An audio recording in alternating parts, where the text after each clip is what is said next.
M Kumar mathematics classes.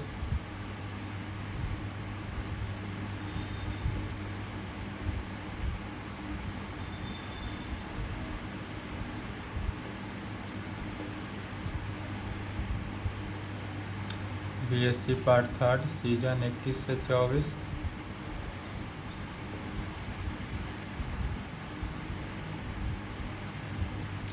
Lecture 15 हो जाएगा। क्या चल रहा है? एस्फेरिकल एस्ट्रोनॉमी।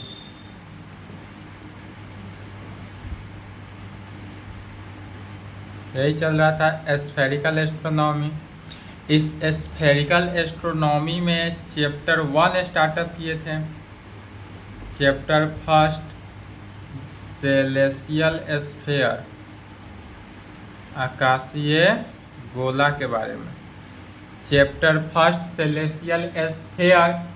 इस सेलेसियल स्फीयर को 4 सेक्शन में बांटा गया है, जिसमें सेक्शन 1 स्टार्टअप हुआ था। सेक्शन 1 क्या है? द डिफरेंट सिस्टम ऑफ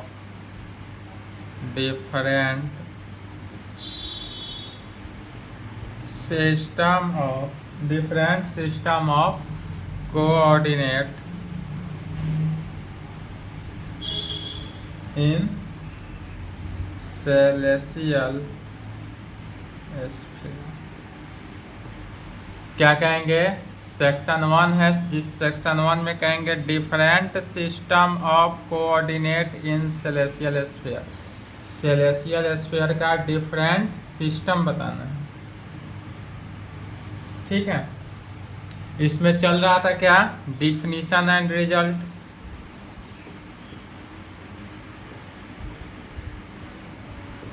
जिसमें पहला क्या बताए थे? Celestial sphere. एक बार थोड़ा सा रिवीजन कर रहे हैं। Celestial sphere. सेलेसियल स्फीयर क्या कहते थे? यह एक आकाशीय गोला है। यह क्या हुआ? आकाशीय गोला हुआ, जिसका सेंटर O हो गया। यहाँ पर यदि सेंटर O है और यह क्या हो जाता है? Celestial sphere. यही हुआ आकाशीय गोला। सेकेंड बताए थे जेनिथ एंड नादिर क्या होता है? तो जेनिथ एंड नादिर, तो जेनिथ और नादिर के लिए भी सबसे पहले क्या करते हैं? एक सेलेसियल स्फीयर बनाते हैं।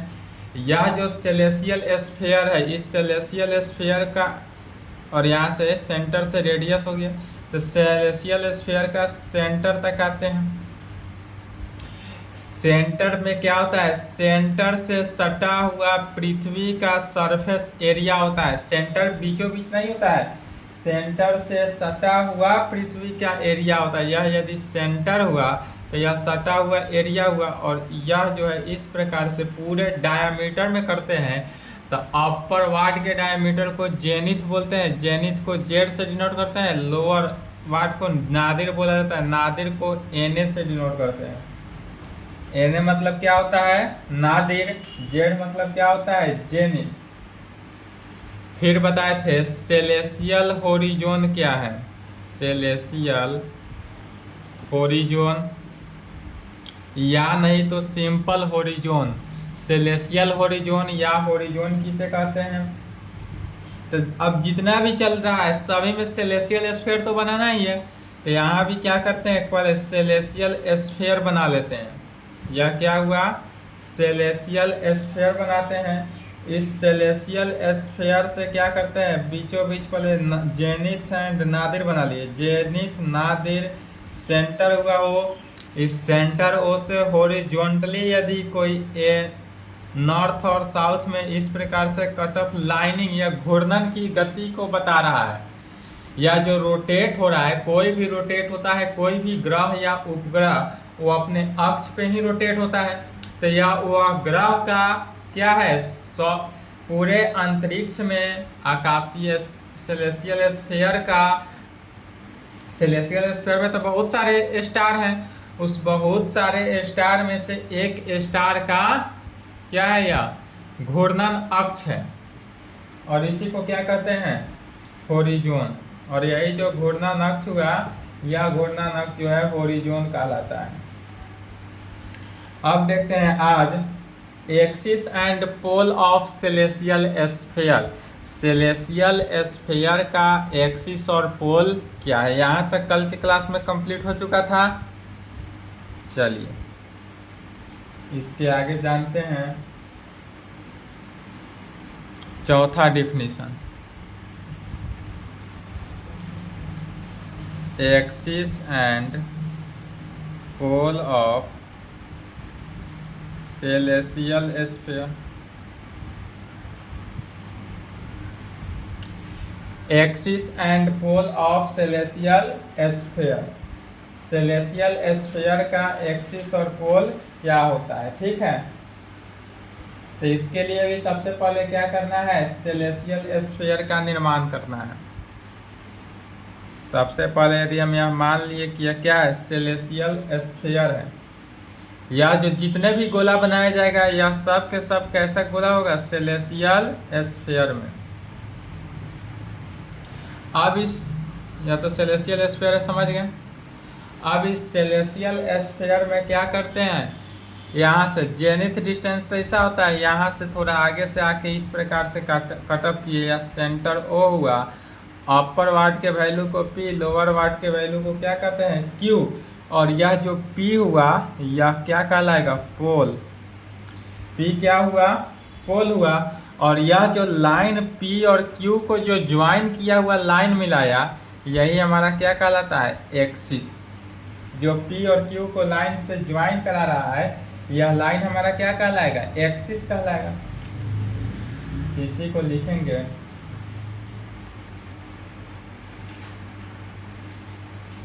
चलिए इसी को लैंग्वेज में लिख देना है, हो गया answer. We draw a line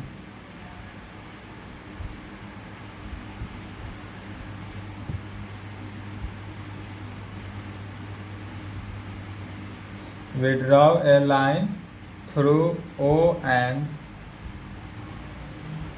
parallel to axis of किसका? parallel of axis of rotation। यह जो है एक्सिस ऑफ पैरेलल होता है किसका? रोटेशन का ही पैरेलल होगा। तो रोटेशन ऑफ किसका? अर्थ का। और यह रोटेशन ऑफ किसका रोटेट कर रहा है? अर्थ को। माने अर्थ माने क्या हुआ? पृथ्वी। पृथ्वी को यह क्या कर रहा है? रोटेट कर रहा है। माने जो पृथ्वी जिस पे रोटेट होती है वह अक्ष को कहा जा रहा है। which cut the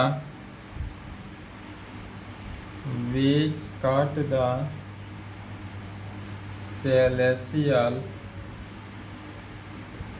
sphere in 2 points। अब यहाँ पर सेलेसियल स्फीयर जो है कितने? 2 पॉइंट पे कटअप हुआ। कौन कौन point? P and Q। P and Q। तब कहेंगे देन लाइन PQ। अब जो हमारे पास लाइन PQ होगा उसकी बात की जाए।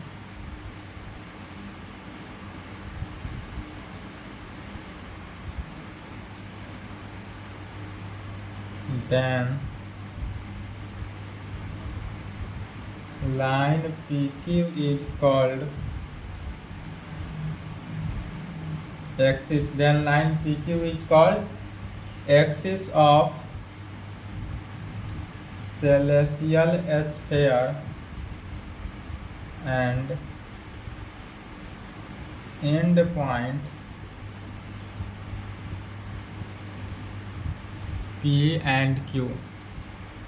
and end point कौन सा? P और Q are called celestial pole।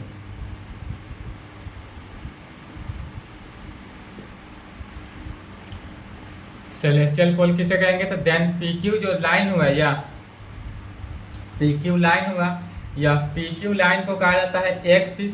PQ line को एक्सिस कहेंगे। एक्सिस किसका हुआ? तो यह सेलेसियल स्फीयर का axis.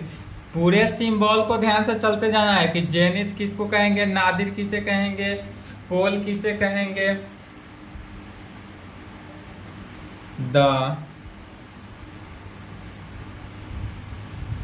Upper pole of P is, क्या कहेंगे, the upper pole P is near the north point is. North point is करने का मीनिंग क्या हुआ, नॉर्थ माने उत्तर, उत्तर की तरफ। अब कहेंगे सेलेसियल इक्वेटर क्या है, या नहीं तो सिंपली इक्वेटर क्या है। सेलेसियल इक्वेटर या इक्वेटर, यह लिख लिए।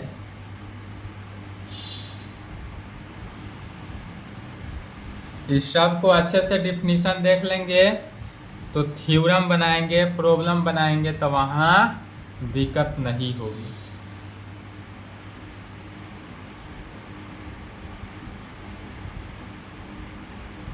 सेलेसियल इक्वेटर या इक्वेटर, ठीक है। सेलेसियल इक्वेटर क्या है या इक्वेटर क्या है, तो इसके लिए भी पहले फिगर बनाते हैं। फिगर कैसे ड्रॉ करते हैं, तो एक सबसे पहले सेलेसियल स्फीयर बना लिए। यह हमारे पास क्या हुआ, सेलेसियल स्फीयर हुआ। इस सेलेसियल स्फीयर को P और Q लाइन से मिला दिए। अपर P हुआ, लाइन Q हुआ, और यह PQ क्या हुआ, एक्सिस हुआ, पोल और एक्सिस हुआ।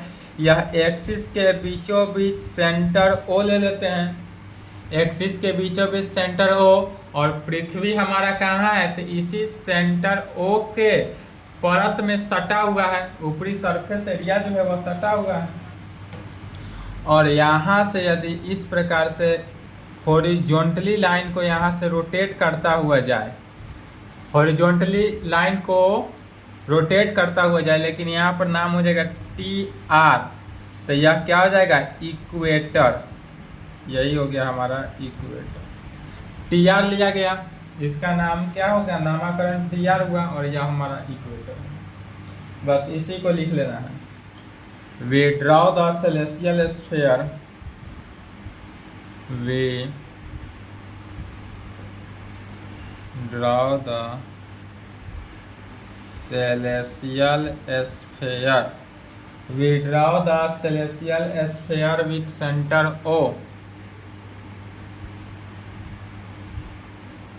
हमारे पास यह सेलेसियल स्फीयर तो है ही, सेलेसियल स्फीयर है, साथ साथ इसका सेंटर कितना है, O है। एंड लेट PQ, और फिर मान लेते हैं यह जो PQ है यह क्या है, एक्सिस है, तो PQ भी द एक्सिस, एक्सिस है लेकिन किसका है, तो सेलेसियल स्फीयर का, तो एक्सिस ऑफ सेलेसियल स्फीयर। यह हो गया एक्सिस ऑफ सेलेसियल स्फीयर का।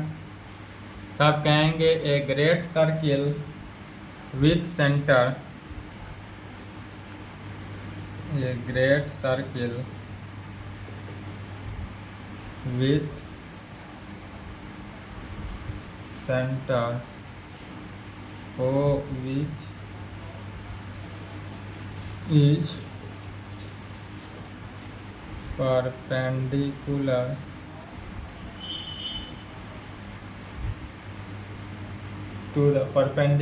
to the plane of PQ. Plane of PQ is called celestial equator, या सिंपली इसको क्या कहते हैं, इक्वेटर। क्या कहा गया, a great circle with centre O, एक हम ग्रेट सर्किल बनाते हैं, यह सर्किल ही है, TR जो है सर्किल है। तो a great circle with centre O which is perpendicular to the plane of PQ, और यह प्लेन ऑफ PQ जो हुआ इस पे क्या दिया गया है, परपेंडिकुलर डालते हैं, और इसी का नाम पड़ जाता है क्या, सेलेसियल इक्वेटर कहें, या नहीं तो सिंपली इक्वेटर कहें। और इसको डिनोट करते हैं किससे, TR, तो डिनोटेड बाई TR, इसी में लिखेंगे डिनोटेड बाई TR। और इसको किस चीज से डिनोट किया गया, TR से डिनोट किया गया, ठीक है।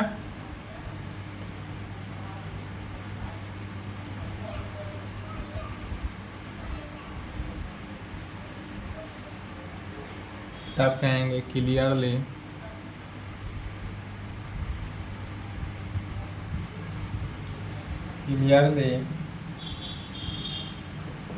P is the pole of, यदि P क्या हो, पोल हो, तब कहेंगे P is the pole of equator TR। Equator किस में, TR। यदि P हमारा क्या है, या P पोल है, किसका पोल है, तो इक्वेटर TR का पोल हुआ। द एंगुलर डिस्टेंस, तब हम कहेंगे द हमारे पास angular distance from pole P to any point on equator is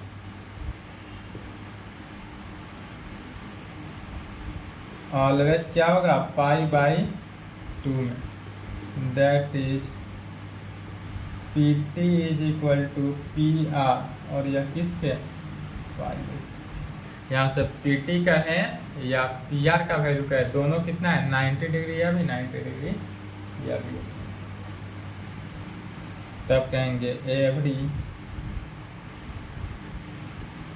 celestial body, every celestial body, प्रत्येक सेलेसियल बॉडी जो है मूव्स करता है। Every celestial body moves parallel to equator TR। Every celestial body, जितने भी celestial body है वह सभी के सभी, सारे सेलेसियल बॉडी जो है वह मूव करता है किसके, इक्वेटर के पैरेलल। जो भी हमारा इक्वेटर है, इस इक्वेटर के पैरेलल क्या होता है, सब मूव करता है, जैसे कि फिगर के अकॉर्डिंग देखेंगे।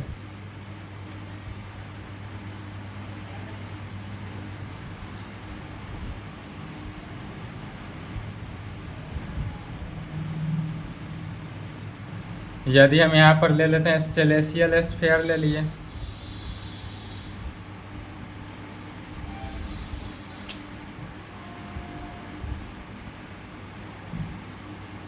क्या हुआ, यदि हमारे पास यह सेलेसियल स्फीयर हुआ, अब इस सेलेसियल स्फीयर से क्या किए, एक हॉरिजॉन बनाए, या NS क्या हुआ, हॉरिजॉन हुआ, इस पे इक्वेटर बनाते हैं, या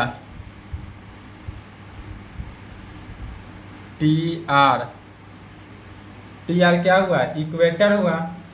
अब जो है हम क्या जानते हैं, तो इक्वेटर जो हॉरिजॉन हुआ और इक्वेटर हुआ, तो कोई भी ग्रह जो है, कोई भी स्टार, जितने भी अंतरिक्ष में स्टार है, कोई भी स्टार अपने अक्ष पे ही चक्कर लगाता है। तो जब वह अपने अक्ष पे चक्कर लगाकर, तो वह अक्ष जो है, जितने भी स्टार है, आकाशीय पिंड, आकाशीय गोला जितने भी है, सभी के सभी कैसा होता है, गोलीय ध्रुव पर चक्कर काटता है। तो एक बार गोलीय ध्रुव कहने का मीनिंग हुआ कि गोला पर चक्कर काट रहा है। यदि यहाँ पे मान लेते हैं यह अर्थ हुआ, सिंपल भाषा समझने के लिए यदि हम मान लिए कि यह हमारा क्या है, अर्थ है। यह अर्थ यदि सूर्य के चारों तरफ घूर्णन कर रहा है, परिक्रमा कर रहा है, तो यह अर्थ कभी यहाँ है तो यह घूमते घूमते यहाँ भी आएगा, या घूमते घूमते यहाँ भी आएगा, या घूर्णन करते करते यहाँ भी आएगा। इस तरह से घूर्णन किया ना, तो जब पूरे घूर्णन करेगा, और यदि इस पर एक बार एक और दूसरा मान लेते हैं कि यह चंद्रमा है, मून है, तो यह भी जब घूर्णन करेगा, तो यह भी गोला पर ही घूर्णन करेगा, अपने अक्ष पे ही घूर्णन करेगा। तो जब दोनों घूर्णन करेगा, तो एक ऐसा समय आएगा जब दोनों का एक ही पॉइंट पर क्या होगा, मिलन होगा। जैसे कि अब यह घूर्णन करते करते आया, एक यहाँ पर पॉइंट मिल रहा है, यह घूम रहा है, और एक जो है यहाँ पर घूर्णन कर रहा है। तो एक ऐसा पॉइंट आता है जब वह कोई भी, या मान लेते हैं कोई दो व्यक्ति का मिलन, यदि यहाँ पर कोई दो व्यक्ति है, दो व्यक्ति से समझते हैं, गर्लफ्रेंड बॉयफ्रेंड या कोई भी, गर्लफ्रेंड बॉयफ्रेंड की बात नहीं कर रहे हैं, या कोई दो व्यक्ति मान लेते हैं, दो बॉयज़ ही हैं या दो गर्ल्स हैं, बॉयज़ को ही लेते हैं, गर्ल्स को छोड़ें। चलिए यदि दो बॉय हैं और यह जब दोनों एक अक्ष पे घूर्णन कर रहा है, इसका यदि घूर्णन पॉइंट यह हुआ और इसका घूर्णन पॉइंट दूसरा हुआ, जैसे मान लेते हैं यह पहला बॉय जो है, यह फर्स्ट मान लेते हैं या सेकेंड मान लेते हैं, ठीक। पहला यदि कहता है कि हम पटना के गांधी मैदान में चक्कर काटेंगे, यह मान लिए यह पटना का क्या है, गांधी मैदान है। इस गांधी मैदान में यहाँ पर यह फर्स्ट बॉय जो है चक्कर काटना स्टार्टअप किया, तो एक बार चक्कर काटते काटते यह नॉर्थ की तरफ है, तो जब चक्कर काटते काटते एक बार पुनः कहाँ साउथ पे भी आएगा, साउथ की तरफ भी आएगा। और दूसरा जो है यह कहा कि हम गांधी मैदान का चक्कर काटेंगे, लेकिन गांधी मैदान के साथ साथ गांधी सभागृह का भी चक्कर काटेंगे, तो यह गांधी मैदान के साथ साथ गांधी सभागृह का भी चक्कर काटा, तो लॉन्ग डिस्टेंस हो गया इसका दूसरे का। तो यह भी दूसरा व्यक्ति जो है ऐसे चक्कर काटते काटते एक बार यहाँ मिला, अब यहाँ पर कटअप पॉइंट यहाँ मिला, यह गांधी मैदान का कटअप पॉइंट यहाँ मिला, तो यहाँ पर पहला व्यक्ति चक्कर काटा मैंने मिला, और साथ साथ फिर घूर्णन करते करते आया, तो फिर यहाँ पर दूसरे व्यक्ति के साथ मिल रहा है। यह इमेजिनरी है, यह पॉइंट नहीं हुआ, यह कटअप पॉइंट नहीं हुआ, तो दो ही पॉइंट कटअप होगा, एक ईस्ट में और एक वेस्ट में। तो यहाँ पर जो कटअप हुआ यह इक्वेटर यहाँ पर हुआ, यह ईस्ट पर कटअप किया और यह दूसरा वेस्ट पर कटअप किया, एक ईस्ट पर हुआ और दूसरा वेस्ट पर हुआ। यहाँ पर क्या होता है, यह जेनिथ डिस्टेंस हुआ और यह कहाँ पर जेनिथ डिस्टेंस, और इसके इधर पोल होता है। समझ में आया? कोई डाउट हो तो बोलेंगे।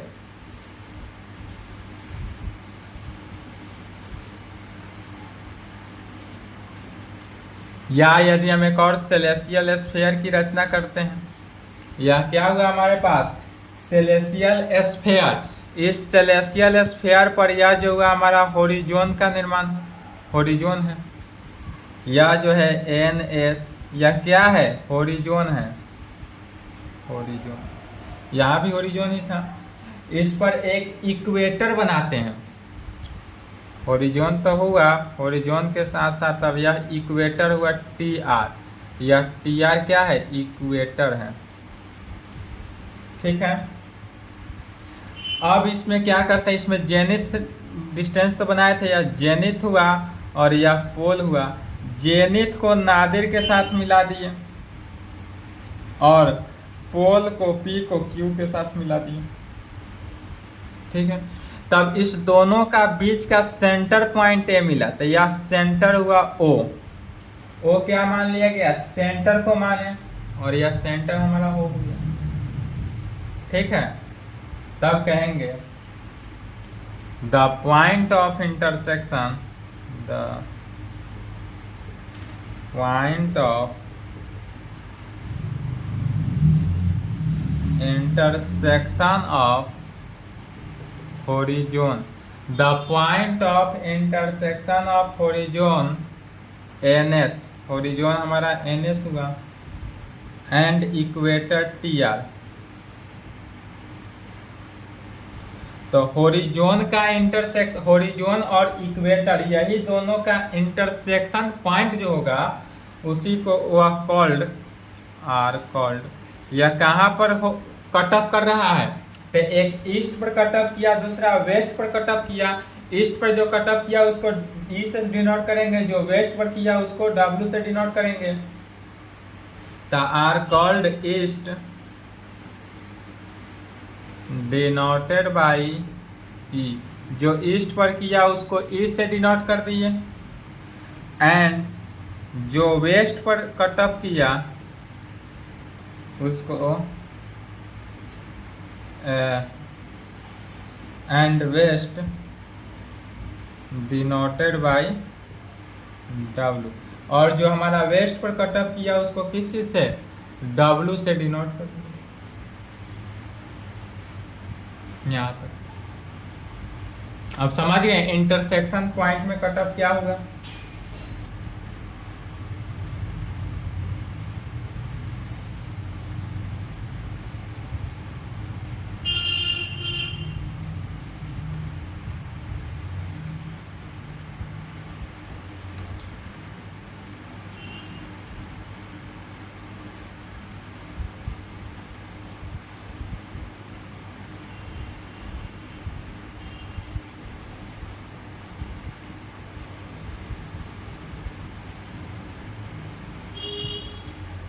वर्टिकल सर्किल क्या है? तो वर्टिकल सर्किल कुछ नहीं है, जैसे कि एक सेलेसियल स्फीयर का निर्माण किए। इस सेलेसियल स्फीयर में ऊपर क्या होता है? जेनिथ हुआ, नीचे क्या हुआ? नादिर हुआ। और इसी को यह हॉरिजॉन्टली एक चला, NS हॉरिजॉन, यही हमारा कहलाएगा ए great circle.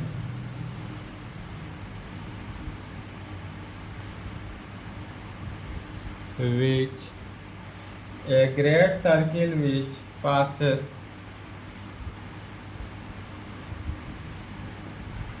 zenith Z and nadir NA is called vertical circle. A great circle which passes zenith Z and nadir NA is called vertical circle. यदि हमारे पास कोई ग्रेट सर्किल का जो जेनिथ और नादिर से पास करता हुआ जाए तो उसी को क्या कहते हैं?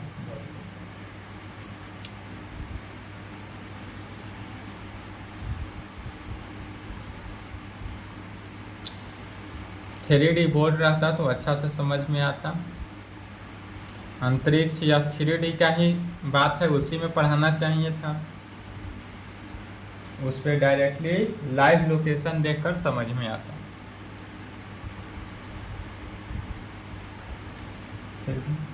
अब कहेंगे ऑब्जर्वर मेरिडियन क्या है?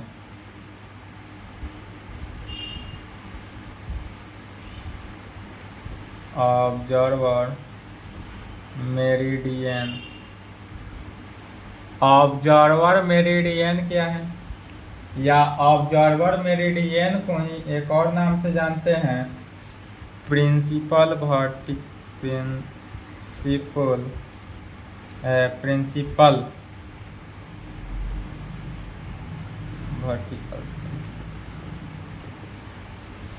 ऑब्जर्वर मेरिडियन कहें या प्रिंसिपल वर्टिकल सर्किल कहे, एक ही बात हुआ। यह क्या होता है? तो इसके लिए भी सबसे पहले एक सेलेसियल स्फीयर, जितना भी बात होगी सभी में एक सेलेसियल स्फीयर सबसे पहले बनाना ही है। इसमें क्या हुआ? सेलेसियल स्फीयर NS हॉरिजॉन बनाए, इस पे TR इक्वेटर हुआ, और हॉरिजॉन और इक्वेटर जो कट ऑफ किया यहाँ पर नीचे साइड, या कहाँ पर कट ऑफ करता है? वेस्ट पर। और एक और कट ऑफ करता है ऊपर की तरफ करता है, वह वेस्ट पर। 2 ठिनी कट ऑफ करता है एक बार में। यहाँ पर क्या हुआ? जेनिथ हुआ। यहाँ पर क्या है? पोल हुआ। जेनिथ के सामने नादिर हुआ, पोल मिलाता है Q के साथ। बस यही फिगर एक बार देखना है। ए ग्रेट सर्किल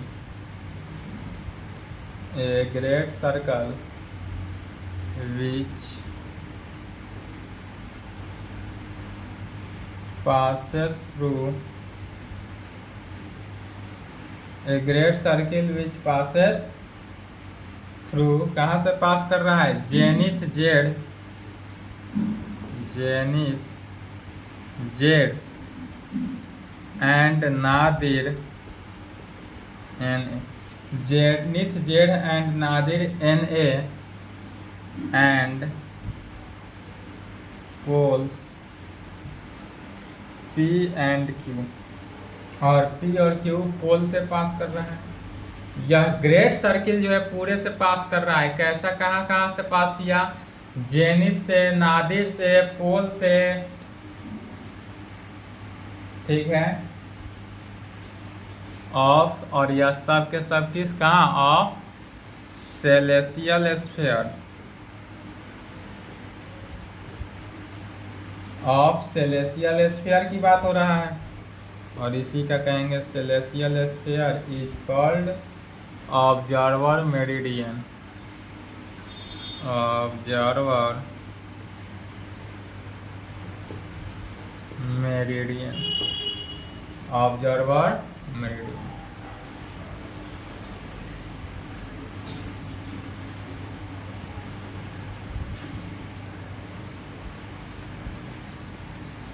यदि इसके सामने या तो वेस्ट से पास किया, ईस्ट पर कब करता है, तो यदि हम यहाँ पर बना देते हैं सेलेसियल स्फीयर इस प्रकार से, यह एनएस होरिजोन हुआ, इक्वेटर टीआर इस तरह से उल्टा,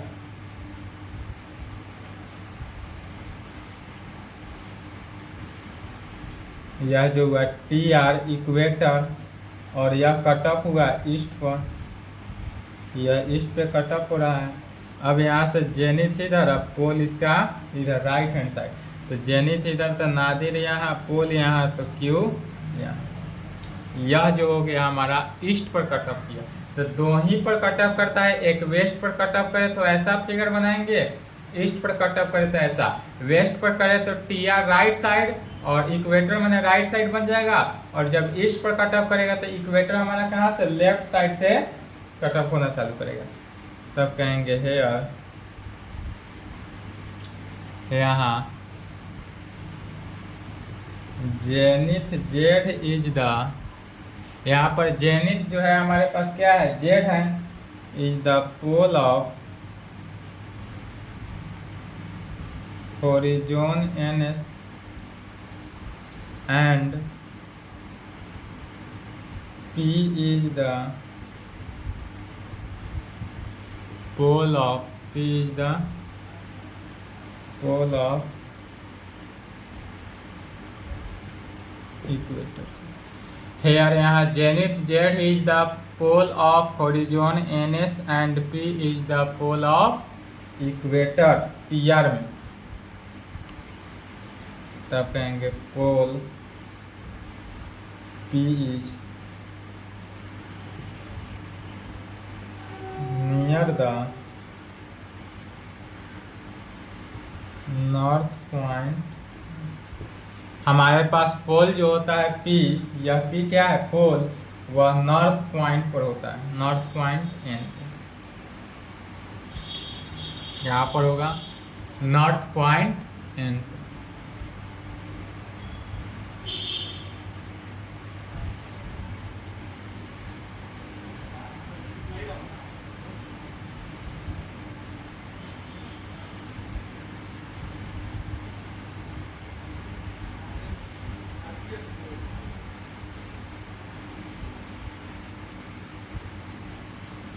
अब कहेंगे प्राइम वर्टिकल क्या है, तीसरा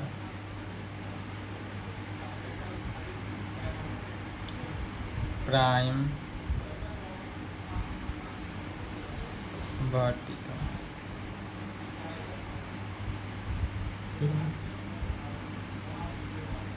प्राइम वर्टिकल, तो सबसे पहले क्या करते हैं, प्राइम वर्टिकल के लिए एक ग्रे सेलेसियल स्फीयर का निर्माण किए। यह क्या है, सेलेसियल स्फीयर। इस सेलेसियल स्फीयर पर यह एनएस होरिजोन हुआ, एनएस क्या हुआ, होरिजोन हुआ। यह इक्वेटर टीआर, टीआर क्या है, इक्वेटर, जो कट ऑफ कहाँ किया, वेस्ट पर, वेस्ट पे कट किया। यहाँ पर क्या हुआ, जेड जेनिथ हुआ, यहाँ पर पोल पी हुआ, जेड जेनिथ को वेस्ट से मिला दिए। जेनिथ जो है इंटरसेक्शन पॉइंट वेस्ट जो है, उस इंटरसेक्शन पॉइंट वेस्ट पे मिला कर दिए, इसी को यही कहलाता है prime vertical. A great circle through Z which, a great circle Z through Z which passes west W। यह जो है पास करेगा कहाँ, वेस्ट W से, या नहीं तो ईस्ट ई से। W से पास करेगा, नहीं तो ईस्ट से पास करेगा, और इसी का नाम पड़ जाता है इज कॉल्ड प्राइम वर्टिकल। और यही हमारा क्या हुआ, प्राइम वर्टिकल।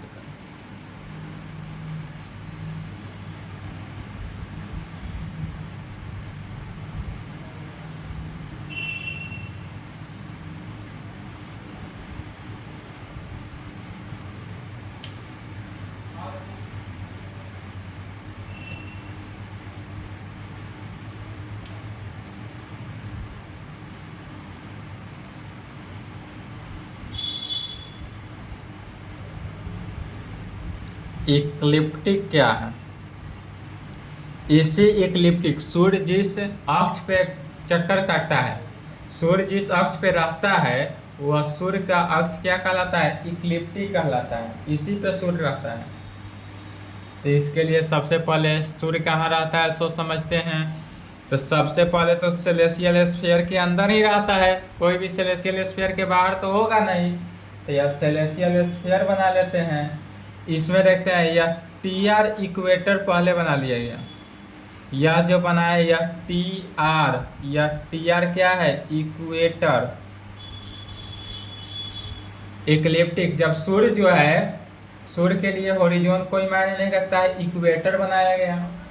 अब यहाँ पर इक्वेटर बनाया, अब यहाँ पर एक और बनाया गया, यह वाई एम, जिसका नाम दिया गया वाई एम। और यह जो वाई एम है यही हमारा क्या है? इक्लिप्टिक है। वाई एम जो है यही हमारा इक्लिप्टिक है। और यह सेलेस, ध्यान समझेंगे, यह पूरा सेलेसियल स्फीयर कितना बड़ा होगा कि यह जो वाई एम इक्लिप्टिक बनाया गया, इसी वाई एम पर हमारा कहीं ना कहीं अभी सूर्य मौजूद है। ठीक है, हमारा जो सूर्य है, सन है, वह इसी वाई एम पे, यही इक्लिप्टिक पे मौजूद है। और इसी वाई एम इक्लिप्टिक पे रहकर वह आकाश गंगा के केंद्र का चक्कर लगाता है। कहीं भी हो, सूर्य इक्लिप्टिक से दूर नहीं जाता है। सूर्य जो है वह इक्लिप्टिक पे ही रहता है। ठीक है, यह जो ऊपर वाला पॉइंट कटअप हुआ इसको लेब्रा बोला जाता है। लेब्रा, लेब्रा, लेब्रा को डिनोट करते हैं ओम से। केमिस्ट्री में ओम इसको डिनोट किया गया होगा, लेकिन यहाँ केमिस्ट्री नहीं है इसलिए यहाँ मैथमेटिक्स है, तो लेब्रा कहेंगे, लेब्रा। यहाँ पर क्या होता है? यहाँ पर पोल के से पी का डिस्टेंस जो होता है वह एप्सिलॉन होता है। एप्सिलॉन का मतलब क्या हुआ? लीस्ट पॉजिटिव तुझे। और यहाँ नीचे वाला जो पॉइंट हुआ यह गामा हुआ। यह क्या होता है? गामा। और यह जो है इक्लिप्टिक और इक्वेटर के बीच, यह इक्वेटर और इक्लिप्टिक का इंटरसेक्शन पॉइंट हुआ। और इक्वेटर और इक्लिप्टिक जो इंटरसेक्ट पॉइंट कर रहा है, उस इंटरसेक्ट पॉइंट पर एक एंगल बनेगा। तो यह एंगल को हम मान लेते हैं एप्सिलॉन, या एप्सिलॉन माना गया। एप्सिलॉन माने लीस्ट पॉजिटिव इंटीजर, तो यह एप्सिलॉन माना गया। ठीक है, अब इसी को लिखना है, बस इसी को लिख लेना है, हो गया। इक्लिप्टिक क्या है? इक्लिप्टिक के बारे में पहला तो इक्लिप्टिक जो है वह सूर्य का पाथ हुआ, तो कहेंगे द पाथ ऑफ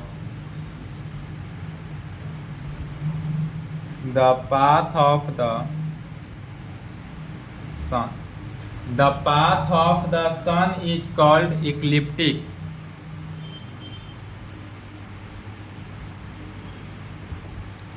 इस पाथ पर ही इसी पाथ पर, इक्लिप्टिक पाथ पर ही सूर्य, समझ सकते हैं कि हमारा जो सेलेसियल स्फीयर है, यह जो है क्या है? सेलेसियल स्फीयर है। सेलेसियल स्फीयर के अंदर हमारा पृथ्वी है, चंद्रमा है, बुध है, बृहस्पति है, सब है, यहाँ तक कि सूर्य भी है। और सूर्य का जानते हैं कितना हाईएस्ट स्पीड होता है? सूर्य का हाईएस्ट स्पीड कितना बताए थे कल की क्लास में? 230 किलोमीटर पर सेकेंड की रफ्तार से चलता है सूर्य।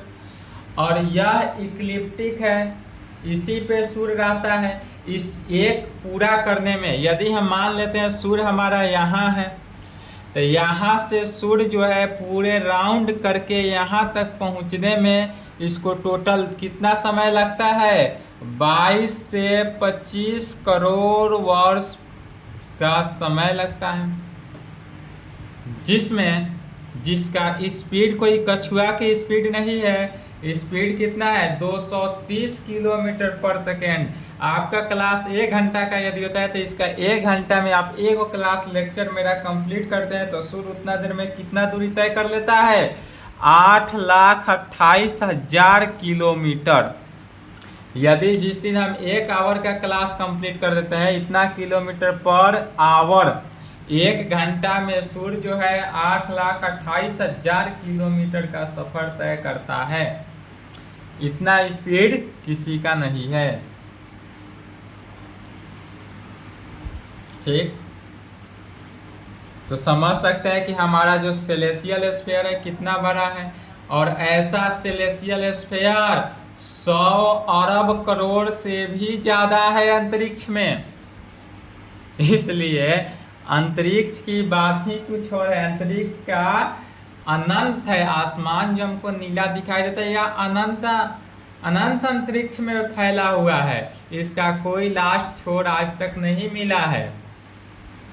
इसलिए अर्थ से बाहर की दुनिया में यही है कि अभी हम लोग का जो पावर है वह 0 है, कुछ नहीं है। अंतरिक्ष के अकॉर्डिंग कुछ नहीं है। इस पूरे सेलेसियल स्फीयर में ही कुछ नहीं है। हाँ, तो क्या कहेंगे? The path of the sun is called ecliptic and is denoted by YM। और इसको किस चीज से डिनोट करते हैं? YM, हुज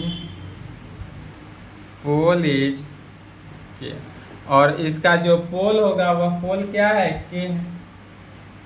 इस इक्लिप्टिक का पोल के है।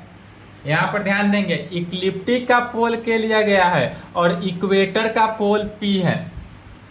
इक्वेटर का पोल P हुआ और इक्लिप्टिक का पोल क्या हो जाएगा? के हो गया। फिर कहेंगे the point of intersection, the point of intersection, the point of intersection of ecliptic YM and equator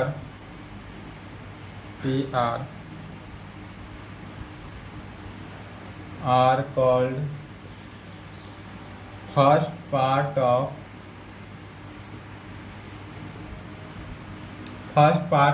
arises denoted by gamma।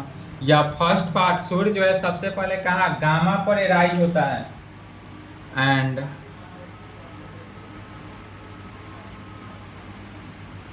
Point of Lebra denoted by, हमारा सूर्य जो है वह सबसे पहले कहाँ एराइज होता है? गामा और लेब्रा पे, या गामा पे एराइज होता है और लेब्रा पे।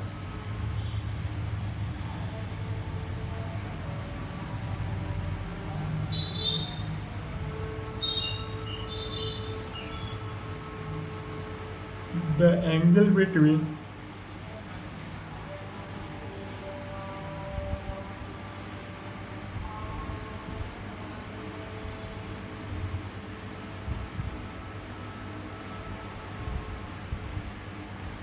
क्या कहेंगे? The angle between equator and ecliptic, the angle between equator TR and ecliptic YM। तो इक्वेटर TR और इक्लिप्टिक YM इज कॉल्ड, इसके बीच का एंगल को क्या कहते हैं? Is called angle of obliquity, is called angle of obliquity, angle of obliquity. और इसको डिनोट किस चीज से करते हैं? एप्सिलॉन से।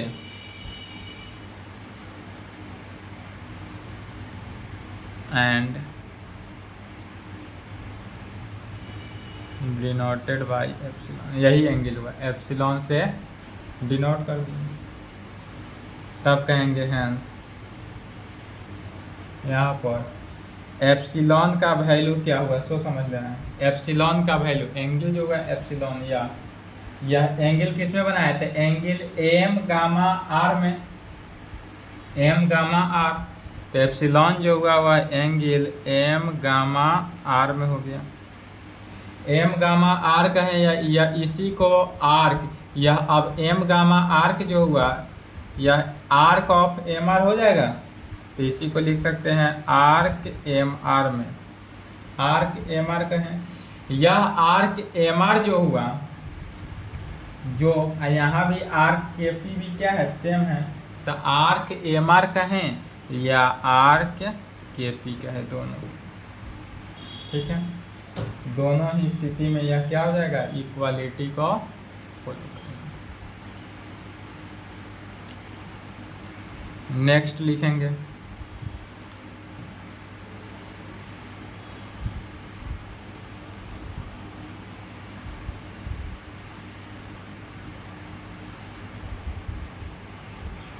आठवां नंबर पॉइंट।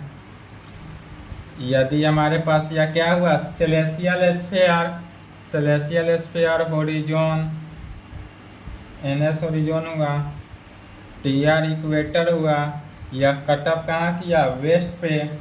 यह हमारा जेड जेनिथ हुआ, पोल हुआ, पी क्या हुआ? पोल हुआ। तो पी से एन का जो डिस्टेंस होगा वह क्या कहलाएगा? फाई होगा। P से N का डिस्टेंस फाई, लेकिन हम जानते हैं कि पिछला डेफिनेशन से क्या जानते हैं कि Z से N का डिस्टेंस जो होता है वह 90 डिग्री होता है। तो जब Z से N का डिस्टेंस 90 डिग्री और P से N का डिस्टेंस फाई है, तो P से Z का बीच का डिस्टेंस कितना हो जाएगा? 90 माइनस फाई। यह हो जाएगा हमारे पास 90 माइनस फाई, ठीक है। तो कहेंगे in all, in all celestial sphere, in all celestial sphere, Pn is called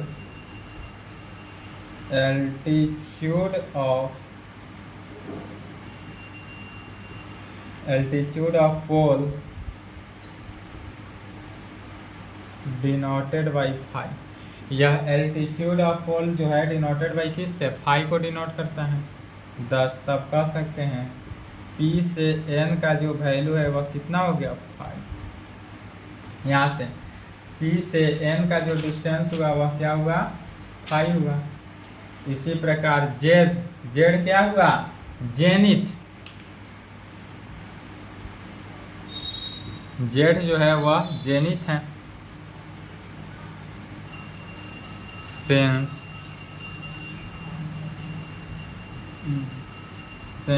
zenith Z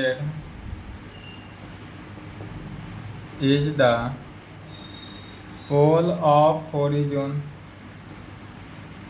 क्या कहेंगे? since Z is the pole of horizon, और होरिजोन क्या है? NS, होरिजोन NS, इसलिए ZN, Z से N का वैल्यू कितना होता है? 90 डिग्री। इसलिए कहेंगे हैंस यहाँ P से Z, या PZ निकालने के लिए क्या करते हैं? ZN minus PN। ZN कितना है? 90 degree minus 5, that is PZ is equal to ZP। और Z से P का जो वैल्यू निकला PZ, यहाँ से P से Z का वैल्यू निकला PZ कहें या ZP कहें, यह निकला कितना? 90 डिग्री माइनस 5। PZ या ZP जो निकला वह 90 माइनस 5, ठीक है। यहाँ तक कंप्लीट कर लेंगे। अब इसके आगे जो है थ्योरम है। यह थ्योरम जो है मोर इम्पोर्टेंट थ्योरम है, चूँकि बिहार बोर्ड इस बार के एग्जामिनेशन में यह 1 फुल क्वेश्चन रहेगा बउआ। इस थ्योरम से सिर्फ थ्योरम 1 को पढ़ना है, 1 फुल क्वेश्चन आ जाएगा कंफर्म गारंटी के साथ। तो यहाँ तक कंप्लीट कर ले, थ्योरम नेक्स्ट क्लास में इसके आगे देखा जाएगा, ठीक है। आज के क्लास को यहीं पे संपन्न करते हैं, इसके आगे पुनः नेक्स्ट क्लास। कल के क्लास में थ्योरम देखा जाएगा।